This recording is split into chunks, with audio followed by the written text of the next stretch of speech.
بسم اللہ الرحمن الرحیم۔ میری 4 بیٹیاں جوان ہو چکی تھی لیکن ان کی شادی نہیں ہو رہی تھی۔ میں انہیں ہر وقت پردہ میں رکھتا۔ کرایہ دار کا بیٹا کینیڈا سے واپس آیا تو روز مجھے کہتا اپنی ایک بیٹی کی شادی مجھ سے کر دو، باقی بیٹیوں کی شادی 1 سال میں ہو جائے گی۔ ایک دن مجبور ہو کر سب سے چھوٹی بیٹی کی شادی کر دی اور وہ کینیڈا چلی گئی۔ پھر 1 سال میں باقی بیٹیوں کی شادی ہو گئی۔ کرایہ دار گھر چھوڑ کر چلے گئے، پھر کبھی واپس نہ آئے۔ ایک دن بازار سے گزر رہا تھا کہ میری 4 بیٹیاں اور کرایہ دار کا بیٹا بازار میں۔ میری 4 بیٹیاں تھیں اور ان کی ماں مر چکی تھی، لیکن بیٹیوں کے اچھے مستقبل کے لیے میں نے دوسری شادی نہیں کی تھی اور تنہا ہی بیٹیوں کو پالا۔ وہ سلجھی ہوئی اور فرمان بردار تھی، انہوں نے کبھی بھی کسی چیز کے لیے ضد نہیں کی تھی، میری بات کو حکم کا درجہ دیا کرتی تھی۔ میں خود نماز روزے کا بہت پابند تھا، اس لیے میری ساری بیٹیاں نماز روزے کی پابند تھی اور اس کے ساتھ ساتھ پردہ بھی کرتی تھی۔ میں نے بیٹیوں کو اتنی آزادی دی تھی کہ وہ اپنی مرضی سے تعلیم حاصل کر سکے، لیکن وہ بلا ضرورت گھر کے باہر نہیں جاتی تھی اور پڑھنے کے لیے بھی مکمل پردے میں جایا کرتی تھی۔ میں نوکری سے ریٹائر ہو چکا تھا اور گھر کا اوپر والا حصہ کرائے پر دے رکھا تھا اور چھوٹی سی کریانہ کی دکان بنا رکھی تھی، اس سے میرا گزر بسر ہو رہا تھا۔ میری ساری بیٹیاں جوان ہو چکی تھی اور تقریباً تعلیم سے بھی فارغ ہو چکی تھی، لیکن ابھی تک کسی کا ایک کا بھی رشتہ نہیں ہوا تھا۔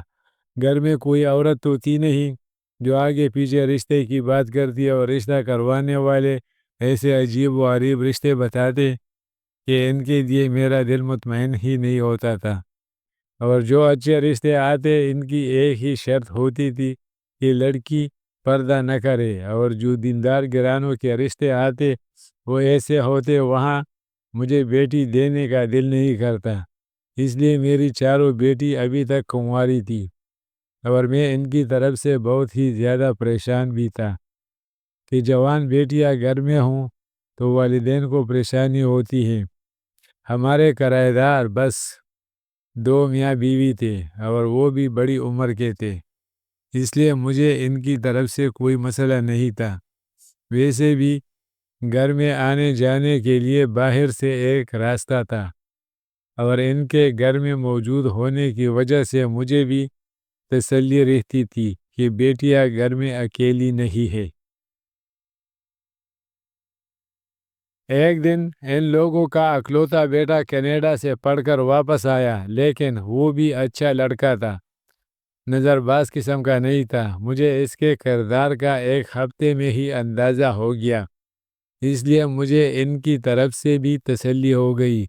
ایک دن شام کو میں باہر صحن میں بیٹھا تھا کہ وہ لڑکا میرے پاس آیا اور اس نے کہا کہ مجھے معلوم ہے آپ اپنی بیٹیوں کے رشتوں کی وجہ سے پریشان ہیں، میں آپ کو ایک آفر دیتا ہوں، آپ 4 بیٹیوں میں سے جس کی چاہے میرے ساتھ شادی کر دے، باقی تینوں کی شادی 1 سال کے اندر اندر ہو جائے گی، یہ میری گارنٹی ہے۔ میں نے اس وقت تو اسے ڈانٹ کر بھیج دیا، لیکن بعد میں اس کی بات پر سوچا تو مجھے ٹھیک لگا کہ لڑکا تو اچھا ہے، اچھا پڑھا لکھا ہے، میری بیٹی کو خوش رکھے گا۔ سارے مسئلے میں بھی ایک قباحت تھی اور وہ یہ تھی کہ لڑکے کے والدین میرے پاس نہیں آئے تھے۔ اب مجھے یہ معلوم نہیں تھا کہ وہ اپنے والدین سے اجازت لے کر آیا ہے یا اس نے خود سے بات کی ہے، اور میں خاندانی انسان تھا، میں ایسے کس طرح اپنی بیٹی کسی کے ہاتھ میں دے دیتا جب تک کوئی عزت سے مانگ کر نہ لے جاتا۔ اس کے بعد اس لڑکے نے آتے جاتے راستہ گزرتے مجھے 2-3 دفعہ پوچھا کہ آپ کا کیا فیصلہ ہے، لیکن میں نے ہر دفعہ اسے ڈانٹ کر خاموش کروا دیا کہ تم اپنے کام سے کام رکھو، تمہیں اس بات سے کوئی لینا دینا نہیں ہونا چاہیے۔ لیکن میری گرتی ہوئی صحت مجھے پریشان کر رہی تھی۔ کافی دن گزر گئے اور اس لڑکے کا تقاضا جوں کا توں رہا، تو میں نے اسے کہا کہ تم اپنے ماں باپ کو بھیجو، وہ عزت سے مانگیں گے تو ہی میں بیٹی بیاہ کر دوں گا۔ مجھے لگتا تھا اس بات پر وہ اپنے والدین کو نہیں بھیجے گا اور بات ختم ہو جائے گی، لیکن اسی دن شام کو اس کے والدین آ گئے اور انہوں نے آ کر سب سے چھوٹی بیٹی کا رشتہ مانگ لیا۔ اس لیے میں نے رسمی طور پر سوچنے کا وقت لیا۔ بیٹیوں سے مشورہ کرنے پر انہوں نے کہا کہ انہیں کوئی اعتراض نہیں ہے، اگر چھوٹی کی نصیب جاگ رہی ہے تو پہلے چھوٹی کو ہی بیاہ دینا چاہیے۔ اس طرح ایک ہفتے بعد ہی میں نے اپنی بیٹی کا رشتہ دے دیا۔ رشتہ ہونے کے بعد ان لوگوں نے رخصتی کی ضد شروع کر دی۔ ان کو جہیز کے نام پر کچھ بھی نہیں چاہیے، بس سادگی سے 4 لوگ بلا کر نکاح کر دے اور بیٹی رخصت کر دیں۔ اس لیے بس قریبی جاننے والوں کو بلایا اور ایک چھوٹی سی تقریب میں بیٹی کی رخصتی کر دی۔ شادی کے بعد میری بیٹی بہت خوش تھی۔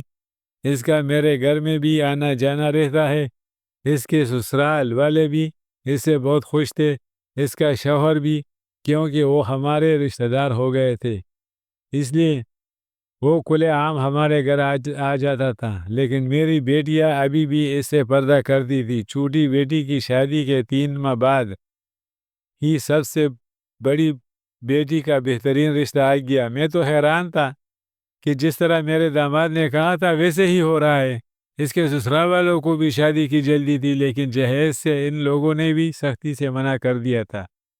اس بیٹی کو میں نے ایسے ہی رخصت کر دیا اور اس کے رخصت کرنے کی 4 ماہ بعد ہی دوسری دونوں بیٹیوں کے لیے ایک ہی گھر سے رشتے آ گئے۔ دونوں لڑکے کے کزن تھے اور دونوں ہی رشتے مناسب تھے۔ ان بیٹیوں کے بھی فرض سے سبکدوش ہونے کے بعد میں بھی بہت خوش تھا اور ایک ہی سال کے اندر اندر ہی میری 4 بیٹیوں کی شادی ہو گئی تھی۔ اور 4 فرض ادا کرنے کے بعد جب میری چھوٹی بیٹی جو کہ میرے کرایہ داروں کے گھر پر بہو بن کر گئی تھی، ان لوگوں نے یہاں سے جانے کا فیصلہ کر لیا کہ ان کے بیٹے کی کینیڈا میں جاب ہو گئی تھی اور وہ سب کے ساتھ لے کر جانا چاہتا ہے۔ میں ان کو منع تو نہیں کر سکتا تھا، اس لیے اسے اپنے شوہر کے ساتھ جانے کی اجازت دے دی۔ میری 2 بیٹیاں جو 2 کزنوں کی بیویاں تھیں، وہ پہلے ہی باہر کے ملک میں ہوتی تھی۔ اس ملک میں میری صرف ایک بیٹی رہ گئی تھی۔ مجھے ان سب کا خیال تو تھا، لیکن یہ تسلی تھی کہ وہ اپنے گھر میں خوش ہیں۔ چھوٹی بیٹی کے جانے کے بعد کچھ عرصہ بعد ہی بڑی بیٹی کے سسرال والے بھی بیرون ملک منتقل ہو گئے اور مجبوراً ان کے ساتھ میرے بیٹی کو بھی جانا پڑا۔ پاکستان میں میری کوئی بیٹی نہیں تھی، لیکن وہ مجھے فون کرتی رہی تھی اور وہ اپنے سسرال میں بہت خوش تھی۔ ان کی خوشی دیکھ کر میں مطمئن تھا۔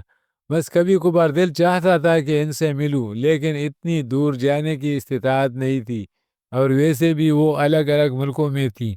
ایک سے ملنے جاتا تو باقی سب سے بھی ملنا پڑتا تھا۔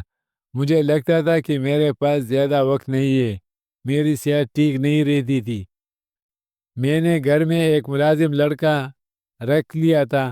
4 بیٹیاں میرے منع کرنے کے باوجود وقتاً فوقتاً مجھے کچھ نہ کچھ رقم بیچتی رہتی تھی اور میری اپنی دکان بھی اور پینشن میرے لیے کافی تھی۔ اوپر والا حصہ تو پہلے ہی میں نے کرائے پر دے رکھا تھا، لیکن اپنے گھر کا بھی ایک حصہ کرائے پر دے دیا تھا، اس لیے مجھے پیسوں کا کوئی مسئلہ نہیں تھا۔ زندگی سکون میں گزر رہی تھی۔ ایک لڑکا دکان پر رکھ دیا تھا جو دکان چلاتا تھا، تو ایک لڑکا گھر میں 24 گھنٹے میرے ساتھ رہتا تھا۔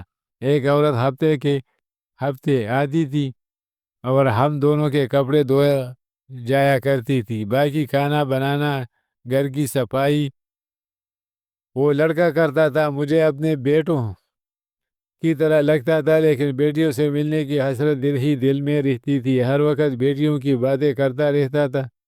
صبح شام اسی آرزو میں گزر رہے تھے کہ میں اپنی بیٹیوں سے مل سکوں۔ ایک دن میں بازار گیا تو لڑکا میرے ساتھ نہیں تھا۔ وہ مجھ سے چھٹی لے کر گاؤں میں اپنے والدین کے پاس گیا تھا، اس لیے مجھے خود ہی سبزی وغیرہ لے کر آنی تھی۔ میرے پرانے دوست مل گئے۔ ان کے پاس تھوڑی دیر بیٹھا، تھوڑی دیر اپنی دکان پر بیٹھا تو صحت تھوڑی بہتر ہوگی۔ نہ جانے من میں کیا سمجھا کہ میں بڑی مارکیٹ کی طرف نکل گیا۔ میں اس مارکیٹ کی طرف جانے سے کتراتا تھا۔ ایک تو رش بہت ہوتا تھا اور دوسرا وہاں سارے بڑے بڑے مال تھے جو ہمارے پہنچ سے باہر ہوا کرتے تھے، لیکن اب جانے کی ایک وجہ تھی، میں اس لڑکے کے لیے اچھے کپڑے خریدنا چاہتا تھا جو گھر بار چھوڑ کر میری خدمت کر رہا تھا، لیکن مجھے کیا معلوم تھا کہ میرا اس مارکیٹ میں جانا ہی عذاب بن جائے گا۔ میں مارکیٹ میں داخل ہوا تو مجھے شک گزرا جیسے میں نے اپنی بیٹی کو دیکھا ہو، لیکن مجھے اپنا وہم لگا کہ میری تو کوئی بیٹی پاکستان میں ہے ہی نہیں۔ میں وہم سمجھ کر آگے بڑھ گیا، لیکن خدا کا کرنا ایسا ہوا کہ جس مال میں داخل ہوا وہاں میری چاروں بیٹیاں کھڑی تھی، اور ان کے ساتھ وہی لڑکا جو میرے سب سے چھوٹی بیٹی کا شوہر تھا وہ کھڑا تھا۔ پانچوں کے پانچوں کسی بات پر کہا لگا کر ہنس رہے تھے۔ میں تو اپنی بیٹیوں کو ایسے پاکستان میں دیکھ کر دنگ رہ گیا۔ مجھے شدید غصہ آیا کہ اگر وہ پاکستان آئی بھی ہے تو سب سے پہلے مجھ سے ملنا چاہیے تھا، لیکن وہ اسے مالز میں گھوم رہے تھے اور اپنے باپ سے ملنے نہیں آئی۔ لیکن اس کے علاوہ ایک اور چیز تھی جس نے مجھے روک لیا کہ میں ان کو آواز دوں۔ شاید ان میں سے بھی کسی کی نظر مجھ پر پڑ گئی تھی اور پانچوں فوراً وہاں سے چلی گئی، اور ان میں سے کسی نے بھی مجھ سے ملنے کی ضرورت محسوس نہیں کی، اور انہوں نے ایسے ظاہر کیا جیسے انہوں نے مجھے دیکھا ہی نہیں ہو۔ میں کیسے گھر پہنچا مجھے معلوم نہیں تھا۔ رہ کر وہ منظر میری آنکھوں کے سامنے آتا اور کبھی مجھے دکھ سے دوچار کرتا تو کبھی غصے سے، اور کبھی مجھے بے بسی محسوس ہوتی۔ گھر میں کوئی تھا بھی نہیں، میں اکیلا ہی بیٹھ کر روتا رہا، کوئی چپ کروانے والا بھی نہیں تھا۔ جانے کس وقت میرے دماغ میں درد اٹھا، میں بے ہوش ہو گیا۔ شاید اسی حالت میں اللہ کو پیارا ہو جاتا، لیکن ابھی اس راز سے پردہ میرے رب نے اٹھایا نہیں تھا۔ اس لیے ہمارے کرایہ داروں میں سے کوئی ہمارے گھر آیا اور مجھے اس حالت میں دیکھ کر فوراً ہی اٹھا کر اسپتال لے گیا۔ یہاں ڈاکٹرز نے بتایا کہ شدید قسم کے ذہنی دباؤ کی وجہ سے اس کی دماغ کی نس پھٹ گئی ہے۔ 3 دن انڈر آبزرویشن رہنے کے بعد میری طبیعت بہتر ہونا شروع ہوئی، لیکن مجھے ہوش میں آتا تو یہ منظر میری آنکھوں کے سامنے آ جاتا تھا اور مجھے پھر شدید غصہ آنے لگتا، جس کی وجہ سے میری سر میں درد شروع ہو جاتا، اور پھر ڈاکٹر انجیکشن لگا دیتے۔ 10 دن ایسے ہی گزر گئے۔ آخر میں نے خود کو سنبھال لیا اور ڈاکٹر نے بہت سارے احتیاطی تدابیر کے ساتھ مجھے گھر بھیج دیا۔ اس دوران وہ لڑکا بھی گاؤں سے آ گیا تھا اور اس دفعہ آتے ہوئے اپنے ساتھ اپنے ماں باپ کو بھی لے آیا تھا تاکہ اچھے سے میری دیکھ بھال ہو سکے۔ جس دن میں ہسپتال سے گھر آیا اس دن میری سب سے بڑی بیٹی کا فون آیا، لیکن میں نے غصے سے فون اٹھانے سے انکار کر دیا اور نہیں کسی اور کو فون اٹھانے دیا۔ اس دن میری چاروں بیٹیوں کے فون آتے رہے، لیکن میں نے کسی کا بھی فون اٹینڈ نہیں کیا کیونکہ میں ان سب پر شدید غصے میں تھا۔ لیکن اس سے کیا فائدہ، کیونکہ دل ہی دل میں بیٹیوں سے ملنے کو تڑپ تو میں بھی رہا تھا، لیکن مجھے بھی ایک ضد تھی کہ مجھے ان کا فون نہیں اٹھانا۔ جب وہ پاکستان میں ہیں تو ان کو چاہیے کہ مجھے ملنے آئے، لیکن ایک ہفتہ گزر گیا، ان کا فون کبھی کبھی آتا رہتا جو میں نہیں اٹھاتا تھا، لیکن ان میں سے کوئی بھی ملنے نہیں آیا۔ مجھے اب فکر ہونے لگی کہ میری بیٹی اتنی بے وفا تو نہیں ہے کہ پاکستان میں ہوں اور اپنے باپ سے ملنے نہ آئے، اور وہ بھی اسی صورت میں جب میں ان کا فون تک نہیں اٹھا رہا۔ باپ ہوں اپنی شفقت سے مجبور ہو گیا، اور جب سب سے چھوٹی بیٹی کا فون آیا تو میں نے اٹھا لیا۔ وہ سب سے چھوٹی ہونے کی وجہ سے میری لاڈلی بھی بہت تھی۔ سلام دعا کے بعد اس نے فوراً پوچھا کہ آپ میرا فون کیوں نہیں اٹھا رہے تھے؟ باجیہ بھی بتا رہی تھی آپ ان کا فون بھی نہیں اٹھا رہے ہیں، آپ کی طبیعت تو ٹھیک ہے نا؟ میں اس کے لہجے میں موجود فکر محسوس کر کے حیران رہ گیا، اور میں سوچ رہا تھا کہ فون اٹھاتے ہی پہلے اس سے یہ پوچھوں گا کہ مجھ سے ملنے کیوں نہیں آئی۔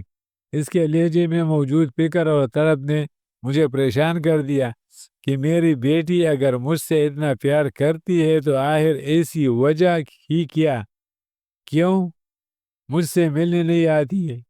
میں نے جب اس سے پوچھا کہ وہ کب پاکستان آئے گی تو اس نے بتایا کہ اس کے سسرال والوں کا ابھی کوئی ارادہ نہیں ہے، لیکن مجھے آپ کی طبیعت ٹھیک نہیں لگ رہی ہے، کوشش کروں گی کہ میں پاکستان آ جاؤں۔ اس کی باتیں سن کر مجھے عجیب لگا کہ وہ اتنے دھڑلے سے اپنے باپ سے جھوٹ کیوں بول رہی ہے، لیکن اس نے دو چار باتوں کے بعد فون بند کر دیا۔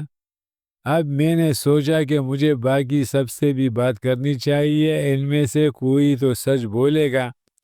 مجھے اپنی بیٹیوں پر غصہ آنے کے ساتھ ساتھ تجسس ہو رہا تھا کہ کوئی تو وجہ ہے جو اب وہ اپنے باپ سے جھوٹ بول رہی ہے۔ میری باقی تینوں بیٹیوں نے بھی یہی کہا تھا کہ وہ بھی پاکستان میں نہیں ہے اور نہیں ابھی آ سکتی ہے۔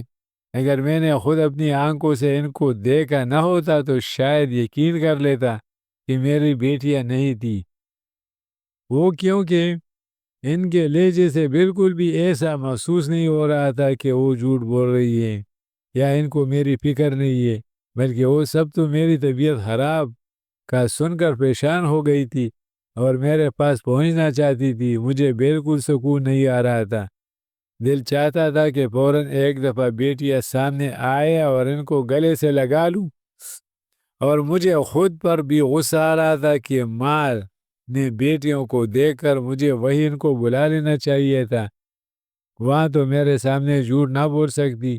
اس دن کے بعد بہت دفعہ اس مال کی چکر لگا چکا تھا، لیکن پھر وہ مجھے وہاں بھی نظر نہیں آئی اور پریشانی مجھے دن بدن کمزور کر رہی تھی، صحت گرتی جا رہی تھی۔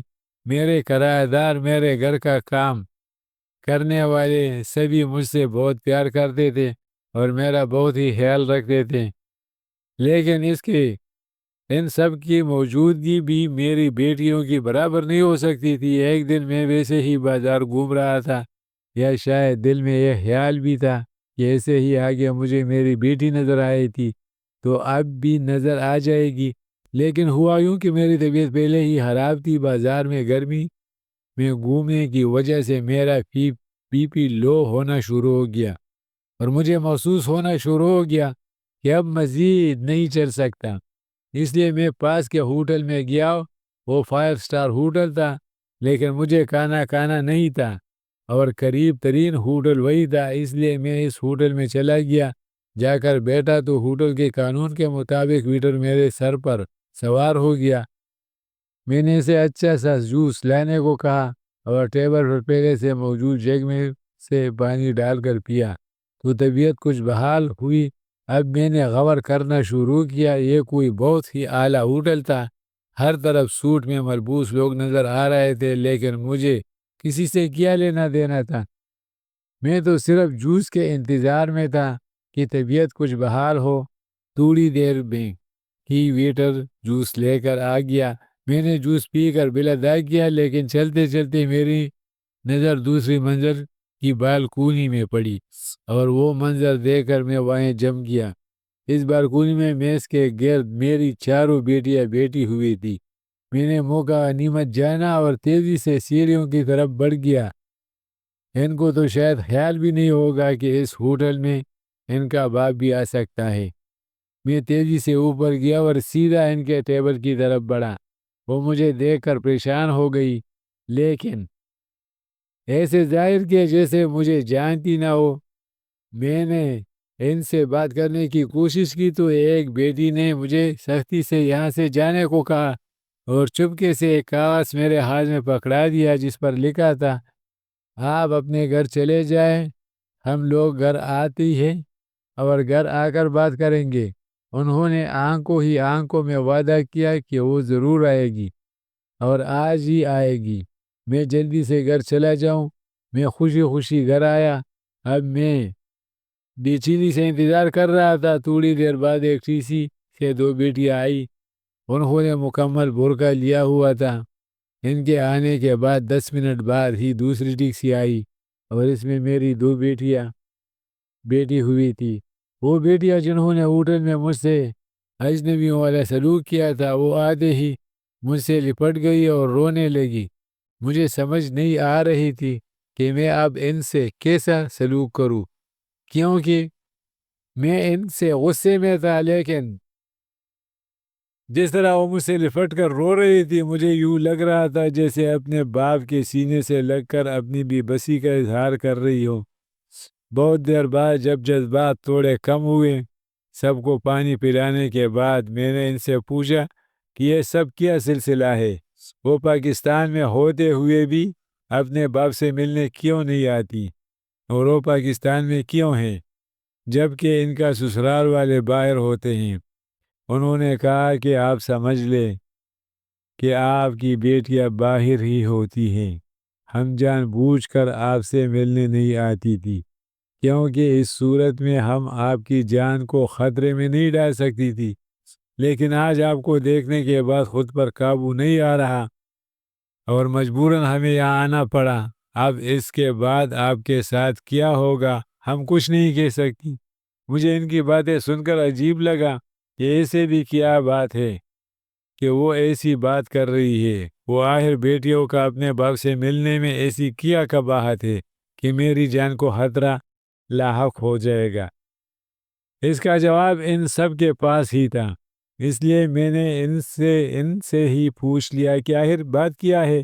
وہ بھی ایک دوسرے کی طرف دیکھ رہی تھی، شاید بتانے کی ہمت کسی میں بھی نہیں تھی۔ آخر کار سب سے بڑی بیٹی ہمت کر کے بولی کہ آپ کو یاد تو ہو ہمارے گھر میں جو کرایہ دار رہتے تھے ان کے بیٹے سے چھوٹی کی شادی کی گئی تھی، اور اس نے کہا تھا کہ 1 سال کے اندر آپ کی ساری بیٹیوں کی شادیاں ہو جائے گی۔ میں نے کہا مجھے یہ بات اچھی طرح یاد ہے۔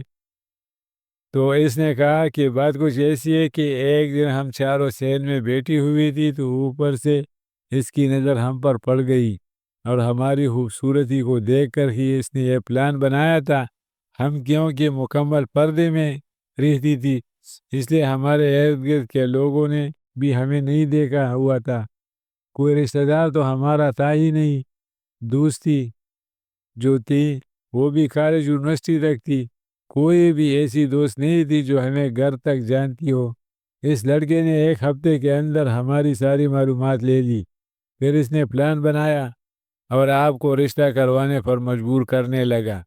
جب آپ نے اپنی ایک بیٹی کا رشتہ دیا تو اس کے بعد دیگرے ہم تینوں کی شادیاں ہو گئی۔ اصل میں جن سے ہماری شادی ہوئی ہے وہ سارے بھی اسی کے گروپ ممبر تھے جو یہاں مختلف روپ دار کر آتے رہے، اور جن لوگوں کو اپنے ماں باپ بتاتے رہے وہ کرائے کے لوگ تھے، اور ان میں سے کوئی بھی ان کے ماں باپ نہیں تھے، اور جو ہمارے ساتھ اتنا عرصہ رہے وہ لڑکے کے حقیقی ماں باپ تھے، اسی لیے مجبور کر کے انہیں اپنے ساتھ لے گیا تھا۔ ہم لوگوں کو مختلف ممالک کا جانسا لے کر دبئی ہی گئے تھے۔ کچھ قصور ہمارا بھی ہے اور کچھ آپ کا بھی۔ آپ نے بھی شروع سے ہم پر مذہبی معاملے میں سختی کی، قرآن، نماز، پردہ، لیکن کبھی آپ نے ہمیں یہ نہیں بتایا کہ پردہ نہ کرنے کے نقصانات کیا ہے۔ آپ نے صرف حکم دیا اور ہم نے اس کو مان لیا، اس کو اپنے دل میں راست نہیں کیا تھا۔ ان کو شاید ہماری کمزوری کا علم ہو گیا تھا، اس لیے سب سے پہلے تو انہوں نے ہمیں ماڈل اور ایکٹنگ کا جانسا دیا، یا ہمیں یہ ڈر تو نہیں تھا کہ ہمیں کوئی پہچان لے گا کیونکہ آپ ٹی وی دیکھتے ہی نہیں تھے، اس لیے ہمارا کیریئر شروع ماڈلنگ سے ہوا، کیونکہ ہم لوگ ایک جیسی ہیں، شکل و صورت میں بھی اور قد کاٹ میں بھی تقریباً برابر ہیں۔ اس وجہ سے ہم چاروں بہت ہی مشہور ہو گئی، ہر ڈیزائنر ہم سے ماڈلنگ کروانا چاہتے تھے، بہت سے ڈراموں اور فلموں میں بھی کام کرنا شروع کر دیا۔ ہمیں لگتا تھا کہ ہم بہت کامیاب ہو گئی ہیں، لیکن ہمیں کیا معلوم تھا کہ ہم دلدل میں اترتی جا رہی ہیں، کیونکہ ہم لوگ ماڈلنگ کے لیے اور شوٹنگ کے لیے دنیا کے ہر ملک میں آتی جاتی ہیں، تو ہمارے ذریعے ان لوگوں نے اسمگلنگ شروع کر دی تھی جو ہمیں معلوم بھی نہیں تھا، اور ہم لوگ اتنا عرصہ کرتی رہی، یہاں سے چیزیں وہاں اور وہاں سے یہاں، اور ہمیں کبھی احساس بھی نہیں ہوا۔ ایک دن مجھ سے بیگ کھل گیا اور مجھے معلوم ہو گیا کہ میرے بیگ میں تو ہیروئن ہے، وہ بیگ جو مجھے میری فلم کے ڈائریکٹر نے دیا تھا کہ دوسرے ملک میں جا کر تم نے وہاں کے پروڈیوسر کو دینا ہے، ایسی چیزیں ہمیں اکثر دی جاتی تھی۔ یہ سب لوگ آپس میں ملے ہوئے تھے جو نہ صرف ہیروئن بلکہ چرس، ہیرے، اسلحہ، اعضاء انسانی، ہر طرح کی اسمگلنگ میں ملوث ہیں، اور یہ سمجھتے ہی کہ ہم نے یہاں سے نکلنے کی کوشش کی، لیکن ان لوگوں نے ہمیں وہ ویڈیو دکھائی جس میں ہم ساری چیزیں لے کر جا رہی تھی، اور صاف لفظوں میں انہوں نے کہہ دیا کہ اگر تم لوگوں نے یہ بات کسی کو بتانے کی کوشش کی یا ہمارے کاروبار میں دخل دینے کی کوشش کی تو یہ ویڈیو ساری دنیا تک پہنچا دی جائے گی۔ تم لوگوں کو دنیا کے کسی ملک میں بھی پناہ نہیں ملے گی۔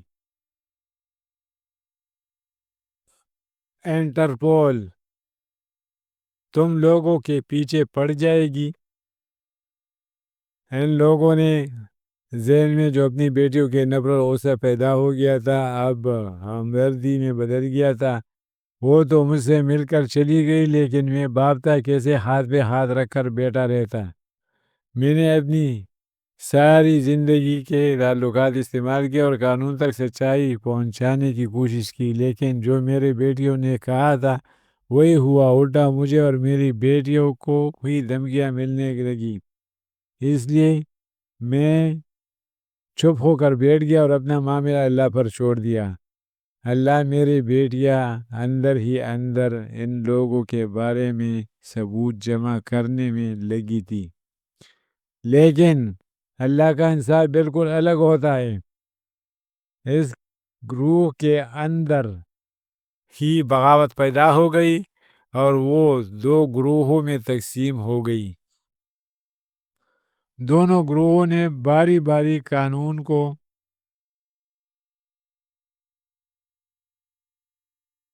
ایک دوسرے کے خلاف ثبوت دیے، اور اس سلسلے میں میری چاروں بیٹیاں ودمعاب گواہ بن کر بری ہو گئی، اور انہوں نے جو ثبوت جمع کیے تھے